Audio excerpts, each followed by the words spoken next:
Pleased to be joined now by pro football analyst for Pro Football Focus and a guy that's gotten a jump on the free agent market that will hit everybody's palate for free agent transactions come March 13th when signings can officially happen. It's Brad Spielberger joining us. And Brad, good to have you first of all.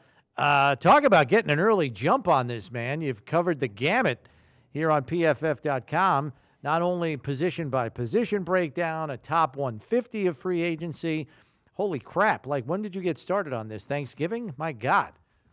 Actually, right around then, yeah. In early November, started watching film. You obviously have a pretty good idea of who's going to be up available at the top. It does get a little bit more interesting once you get into the 150 to 300 range. But, yeah, I wanted to get a very early jump on it. I know Bills fans probably hoped they weren't thinking about this at all until mid-February. But, only two teams left that aren't thinking about free agency and the draft. So, yeah, it's already been about 3 months of watching film and looking at the data and getting ready for the offseason. One of the things as well is that we kind of get caught up in the moment, and certainly the top defense, the top free agent in your mind is still playing. He's one of the Kansas City Chiefs, and Chris Jones, and there's a little bit of that for everybody. I think the guys that are still good enough to keep their teams in it are kind of the most coveted guys, not only for the ability to play, but also playoff experience, Super Bowl experience, playing in the big moments and shining through. What are some of the most notable guys you think will absolutely change teams this year that could make a huge difference for where they're going? I think one big one, you're touching on the guys that were still playing. He was playing yesterday, and that's Baltimore Ravens interior defender Justin Madubuike. Yeah. I'm sure the Ravens are going to push very, very hard to bring him back, but they do have a lot of big contracts across their roster. He had maybe the most beneficial year any player had in terms of boosting their value. Second team All-Pro, set career highs in quarterback pressures, sacks, quarterback hits. His pass rush win rate almost doubled from prior years, and also always been very good against the run. You see backside pursuit plays. You see effort plays late in the shot clock from him on tape. So he's a guy where I think he shows up and changes the entire dynamic of your interior. And, I do think Baltimore is going to push very hard to retain him. But if he is that guy that makes it to the market, I think we'll have a massive impact wherever he goes. Yeah, and we've got a Bills cap situation here that they've got to clean up first. And, Brandon Beane last week in addressing the media pretty much admitted that they will have to try to kick the can down the road a little bit. He never wants to overload himself in that situation, but he'll have to move some money into future years with some cost-prohibitive contracts. There are certainly players that are, good candidates for extensions, like a Deion Dawkins, who's only 29, among others. But the bottom line is, even after doing all that, they're going to have to be very cost-conscious as they venture into free agency this offseason.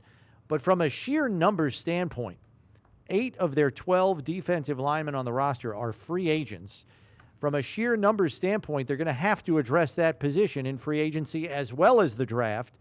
So I guess for lack of a better term, what might be considered some good value players that maybe aren't signing in the first wave of free agency when the big money's getting thrown around that could make sense, for the Bills come the third week of free agency perhaps, or even late in the second week? Yeah, and that honestly is how you should approach it, especially if you're already a good team that has marquee players at the premium position. So I would start first in-house. I know he missed a lot of the season, but Daquan Jones was phenomenal the first month or so of this season. Actually led all interior defenders with a 21% pass rush win rate, which is like elite edge rusher type number. So see if you can bring him back. A good 5-tech, can kick inside a little bit as well. Pretty good against the run. Obviously up there in age, so not going to break the bank like you're saying, but a very, very good football player. There's a couple guys maybe you poached from your division. Andrew Van Ginkel stepped up in Miami when they lost Bradley Chubb and Jalen Phillips to injury. Unfortunately, got hurt himself as well at the very end of the year, but expected to be back, by minicamp and all those things. And really, really always been a very good run defender. He's undersized, but a good, pursuit in space, not really shedding blocks, but just like knowing where to be. Good first step, good instinct. So maybe not taking on blocks, but a good run defender in space, backside pursuits again, but really took a step this year in winning one-on-one matchups, getting home, not just because of all those guys I mentioned, but also because he himself kind of grew through the course of the year. A couple other names, I think Tyir Tart had an interesting year in Tennessee, kind of pushed his way out, wasn't playing as much as he wanted to or being deployed how he wanted to, but goes to the Houston Texans as a waiver pickup, plays very, very good football down the stretch for them. He's a guy on the interior, as good of a run defender at that age right now as you're probably going to get on the open market. Big, physical, can win on the interior, good at stunts and twists and things like that to get a free rush at the quarterback. So those are a couple guys that I think, like you said, not going to be signing on March 13th, maybe March 30th, that really could make a difference for the Buffalo Bills. And we always look at this as, wow, this is a chance for some teams around the league, perhaps not Buffalo because they're kind of in this salary cap deficit right now. But this is a chance. You always think about, wow, some teams could get really good because you go down even your list of the top 150 is like, wow, there's a ton of really notable players that are going to be free agents. So a lot of teams could get better. Now I'm going to ask you on the other end of it, what team, is there a team, because the Bills, like 8 of their 12 defensive linemen are gone or not under contract. What team is going to be hurt? Maybe it is the Bills, worse than any other by the sheer attrition because of the free agents.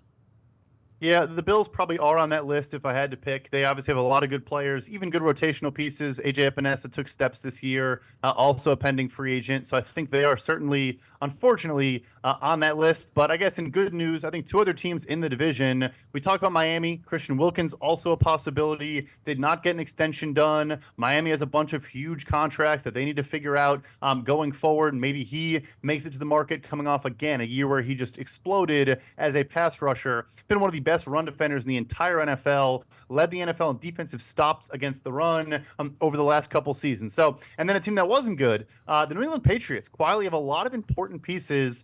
Safety Kyle Duggar, tackle/guard Michael Onwenu. You go down the list, Trent Brown at tackle, obviously a guy that misses time here and there, but a good player when he does play. Kendrick Bourne, probably their best wide receiver on the roster when healthy this year. They're losing a lot of talent for a team that is picking 3rd overall.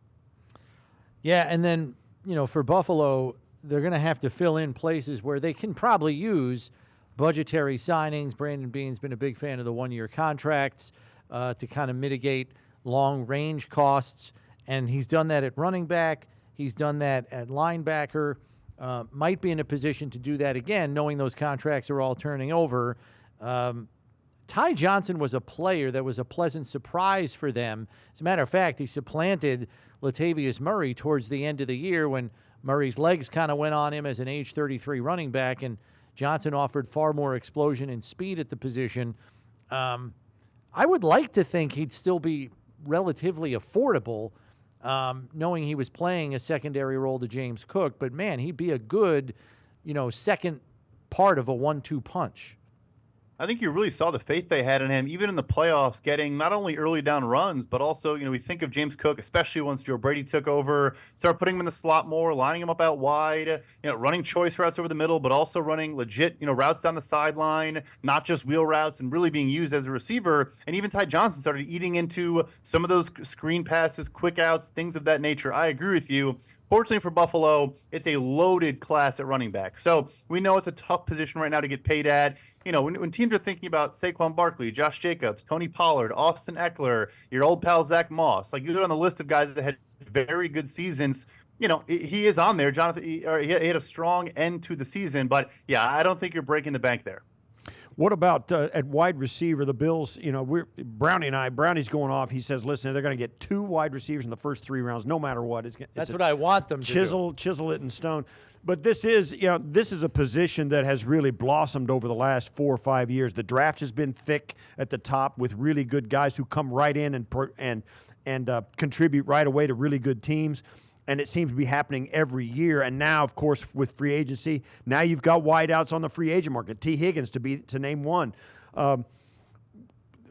Give us a name. Now you've already said too that some guys have had glow up of a year. Who's about to have a glow up of a year as a free agent? That a team like Buffalo with no cap space, you can get a guy for a bargain, but this is a guy that's got an upside that still has yet to be realized.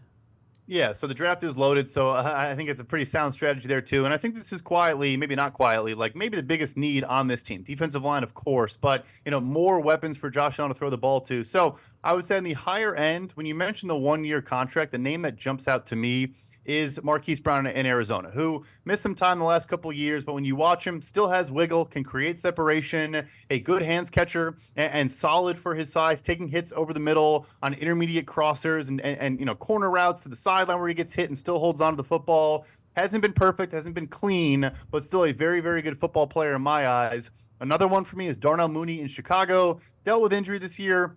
Really had a down year by his standards, could never get on the same page with Justin Fields, which is ironic because he had 1,000 yards as a second-year player when Fields was a rookie. But just things didn't line up for him. I think he makes it to the market. I think it's a huge buy low. Like I think he is a number 2, maybe even number 3 receiver, but a guy in a good offense that I think could pop up and have 1,000 yards kind of out of nowhere. So those are the more, I would say, higher-end names, but there's other guys too. Like we saw Noah Brown in Houston this year have a great season, can play in the slot, can play out wide, was good in Dallas, was good in Houston. Nick Westbrook-Akine brings kind of that downfield field stretcher, depending on what happens with Gabe Davis. A guy in Tennessee that can run block very well, is not going to complain if he gets 2 targets a game, and can make some of those 30-yard catches downfield at key moments.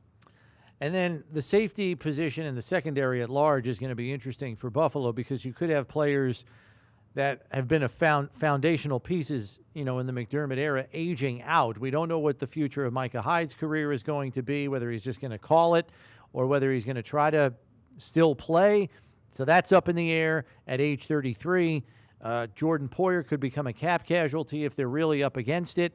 And you have Taylor Rapp, who's a free agent, but I think showed some things and is only 26 years old. My question to you, though, Brad, is we saw how supply far outpaced demand at the safety position last year, where it was basically Jesse Bates got his and not too many other guys did. They had to take less money, Jordan Poyer being one of those examples last offseason, and he comes back to the Bills when I don't think anybody thought he would. Do you see a similar pool in terms of depth of supply at the safety position again this offseason, and could that create value that the Bills can take advantage of there?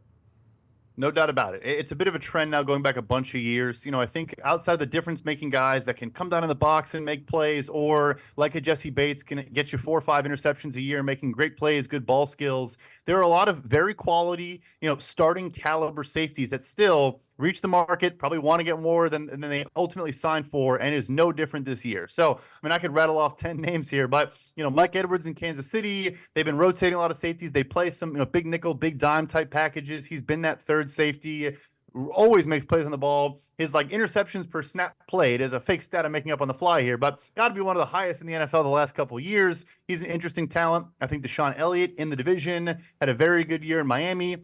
Another guy that you put on the back end, I think would pair well if Poyer does stay as more of your box hook curl defender, and you have the reliable guy on the back end. Jordan Whitehead, more of a diverse skill set, can be that deep third free safety, can also come down in the box, good against the run, runs the alley, not afraid to get physical. So maybe more of a mix and match skill set. One more name I'll throw out, but we could sit here and talk about safeties all day, is Julian Blackmon with the Indianapolis Colts, who I just find is a fascinating profile because his first couple of years, he was almost always that deep third, Gus Bradley, cover 3 safety. This year, they brought him down. He played about 700 snaps in the box, had a bunch of highlight plays, great interceptions, pass breakups. It was more physical than we thought, and what I love about him, too, is a former college cornerback. You see that on film. They put him in the slot a little bit. He can mirror pretty well for a safety. Can kind of add some more diversity to your back end. And only 25 years old, and he played almost 1,000 snaps last year. Yeah. Who's not going to get paid this year besides Brownie and me? I can imagine because you see guys you see guys like Odell Beckham had $15 million 1-year contract with Baltimore. He didn't live up to it. He did, and did not get have that kind of season. What are your thoughts on some of the guys that we may be seeing some notable names on the decline? Yeah, it's a good shout. So it always is going to happen. Obviously, age is a factor. Kevin Ridley had about 140 targets this year, only hauled in about 57% of them, had a bunch of drops. I do think he got better as the season went on. The drops went way down. He was creating more separation against man coverage, but I think the thought there initially was he's going to come in and still be like an up against up on the line of scrimmage receiver. I think he's more of a move Z type guy now, and you create free releases for him. He's still a good athlete, can catch the ball downfield, but he'll get paid. I just don't think he's going to get that monster payday that maybe he was hoping for once he came back into the fold. So he's one there. Otherwise, though, I think it's pretty standard, right? You're going to have the top of market guys, and then the market's going to kind of shrink for that middle tier. But he's one where he'll get a deal. I just don't think it's going to be a great deal. Yeah. Right. I'd probably put Ryan Tannehill in that category, too. He's probably going to become a backup quarterback in this league unless there's some team that is supremely desperate. He's not making 29 and a half next year. I'm going to ask you, though, is there a team like a Seattle Seahawks who could use a Ryan Tannehill, or if maybe a Ryan Tannehill goes to one of the other AFC South teams, and, I mean, he's not going to go play for C.J. Stroud or maybe not Anthony Richardson or one of the other teams in the AFC where he can either be a backup or be a mentor to one of the young guys coming out. I mean, this quarterback draft is coming up, and maybe there's a team out there that doesn't want to throw one of those guys to the wolves because their roster isn't up to it. Yeah, there are, maybe fortunately for him, a bunch of teams. I do think it's more of a bridge type deal now, like an Andy Dalton taking 2 years, $10 million to go to Carolina, for example. But you look at the draft, right? You have Minnesota picking at 11. If they don't bring back Kirk Cousins, the Raiders are at 13, the Broncos are at 14. Like teams that I don't think are going to risk, just not having an answer there, not going the Commanders route and kind of just seeing what they have, but say, hey, let's bring in a high floor starting guy that can be a bridge to a rookie pick, or maybe even just starts for a year and we draft next year. He'll have options, but I agree. He's not making a $27 million salary in 2024. Yeah. Right. Brad, thanks for helping us take a first look at the free agent market that will be coming down the pike here before we know it. We appreciate you getting us schooled up on that. We'll catch up with you down the line here in the offseason. Sounds great. Thank you, guys.